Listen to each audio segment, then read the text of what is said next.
Si hablamos de armas que matan rápido, hablamos de francotiradores. Algunos destacan por su cadencia, por su daño o por su velocidad. Sin embargo, otros son tan buenos que lo tienen todo a la vez. Es por eso que hoy te traigo los 5 mejores francotiradores en Call of Duty Mobile. Ya sea que juegues táctico o agresivo, este video te va a servir. ¿Te gustaría saber cuáles son? Te invito a que veas este video completo.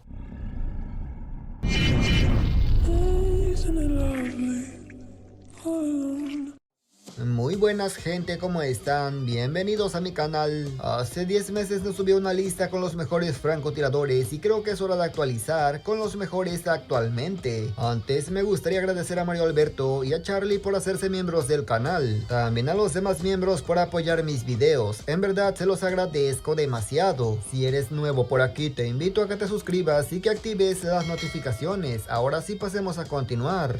En el puesto número 5 nos encontramos con el Sniper XPR. A ver, sé que mucha gente no le tiene confianza porque si algo le falta es daño. Sin embargo, tal cual estás observando, esta arma es capaz de reventarte de una sola bala al pecho o a la cabeza. Así que efectivamente, poco daño tampoco es que tenga. Lo malo de este Sniper es que ocupa sí o sí una buena precisión para reventar de una bala. Pero si no tienes buena precisión no te preocupes, que es compensado con otras estadísticas. La cadencia que tiene es superior a cualquier Sniper que verás en esta lista, por lo que si fallas una bala no te preocupes que tendrás otra oportunidad 100%. Pero si por alguna razón su cadencia de esta arma no te convence, no te preocupes, su velocidad te va a convencer, ya que es un sniper muy liviano y efectivamente apunta bien rápido. Por esa razón la pongo en este puesto. Empezamos agregando combate a corta distancia para aumentar la velocidad. Luego agregamos inculata para reducir el tiempo de apuntado hasta 20%. Prestidigitación que nos va a ayudar a que el sniper recargue un 15% más rápido. Luego un láser táctico o WC que también nos reduce el tiempo de apuntado. Ya por último recarga de fuerza vulnerante para hacer un poco más de daño al impactar al cuerpo. Este es el código y clase del XPR. En el puesto número 4 nos encontramos con el Sniper HDR, el sniper más táctico de esta lista, pero no te dejes engañar. Que sea táctico no quiere decir que no se defienda a corta distancia, al contrario, se defiende bien. ¿Por qué? Porque tiene poca dispersión de balas. Personalmente me gusta mucho rushar con esta arma porque es bastante divertido, te permite hacer de todo, pero como dije antes, en lo que más destaca efectivamente es en el jugador táctico. A pesar de que el HDR es el sniper más lento de esta lista, también es el que tiene más daño. Por esa razón me gusta usarlo porque te revienta en cualquier parte del cuerpo. Justo por eso decía que un jugador táctico le sacará más provecho por su increíble precisión. Primero agregamos un cañón HDR Pro para conseguir más alcance y velocidad en las balas. Luego una Stalker Scout para conseguir reducir el tiempo de apuntado en 10%. En este caso la ventaja dispositivo rápido para reducir el tiempo de cambio de arma. Le ponemos láser táctico o WC para reducir el tiempo de apuntado. Por último, cargador de 7 balas para no quedarnos sin munición a mitad de enfrentamiento. Este es el código y clase del HDR.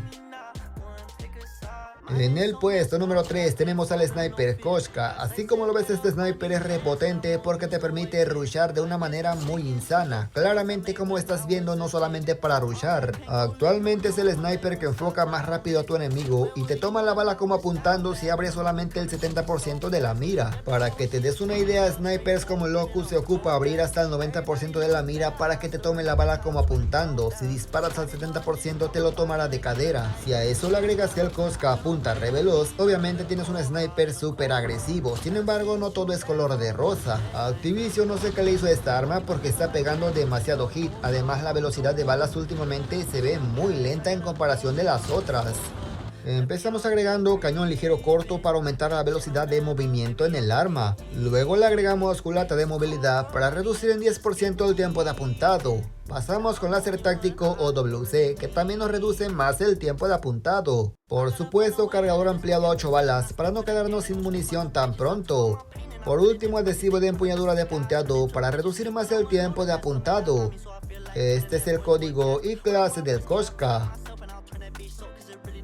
En el puesto número 2 tenemos al sniper LW3 Tundra, así es, el más reciente pero más potente a la vez. No hace falta decir mucho sobre este sniper, solamente fíjate cómo revienta, a corta, media, larga distancia, los quickscope son perfectos. El tiempo de apuntado del Tundra es superado por el tiempo de apuntado del XPR, pero el XPR tiene menos daño, mientras que su tiempo de enfocado también es superado por el Koshka, pero este tiene más velocidad en las balas. El HDR solamente lo supera en daño. Conclusión, se ocuparían 3 sniper para poder superar al Tundra. Por esa razón el Tundra se considera como el mejor sniper actualmente, porque lo tiene todo. Empezamos agregando silenciador táctico para pasar desapercibidos por todo el mapa. Luego un Tiger Team para más velocidad en las balas y multiplicador al cuerpo. Pasamos con envoltura Drop Shot para conseguir 4% velocidad de movimiento. Como era de esperarse, un cargador de 7 balas para tener un poco más de balas y no quedarnos sin munición. Ya por último, envoltura de serpiente que nos reduce en 30% el tiempo de apuntado. Este es el código y clase del Tundra. En el puesto número 1 tenemos al DLQ-33. A ver, ¿qué pasó, Master? Dijiste que el Tundra era el mejor, ahora que el DLQ, ¿qué está pasando? Efectivamente, el Tundra es el mejor sniper actualmente, sin embargo pongo al DLQ primero por cuestiones de nostalgia, ya que es el sniper que todo mundo, con el que todos iniciamos. La lista real efectivamente sería el Tundra en el primer puesto y el DLQ-33 en el puesto segundo, ya que tampoco es mal sniper. Básicamente es lo mismo que el Tundra, en partida se siente muy similar, pero apuntando un poco más lento. Si te interesan las estadísticas exactas, el Tundra es mejor en todas, menos en la de alcance. Así es, el DL tiene más alcance. Como dije, en partida apenas se nota todo esto. De hecho, si los comparamos detalladamente, verás que solo es mejor el Tundra hasta en un 3% como máximo. En comparación con el XPR, el Tundra se vería mejor hasta un 20%. Le vamos a agregar un silenciador ligero OWC para obtener silenciado. Luego pasamos al ligero Mi para reducir el tiempo de apuntado hasta un 10%. Posteriormente agregamos culata de combate para reducir más el tiempo de apuntado. En la ventaja puede ser prestidigitación o incluso también puede ser el de cambio de arma. Este sniper es para rushar, por lo que el láser táctico WC le viene perfecto. Este es el código y clase del DLQ-33. Y nada más, gente, yo espero que este video les haya gustado, pero sobre todo les haya servido. Comenta qué te ha parecido y cuál es tu sniper favorito. Personalmente prefiero al Tundra o al DLQ-33, pero cuéntame, ¿cuál prefieres tú? Gracias por llegar hasta esta parte. Si agregas a tu comentario, claro que vi la lista de los snipers, le daré un corazón. Sin nada más que agregar, me despido y nos veremos hasta la próxima, hasta otro próximo video.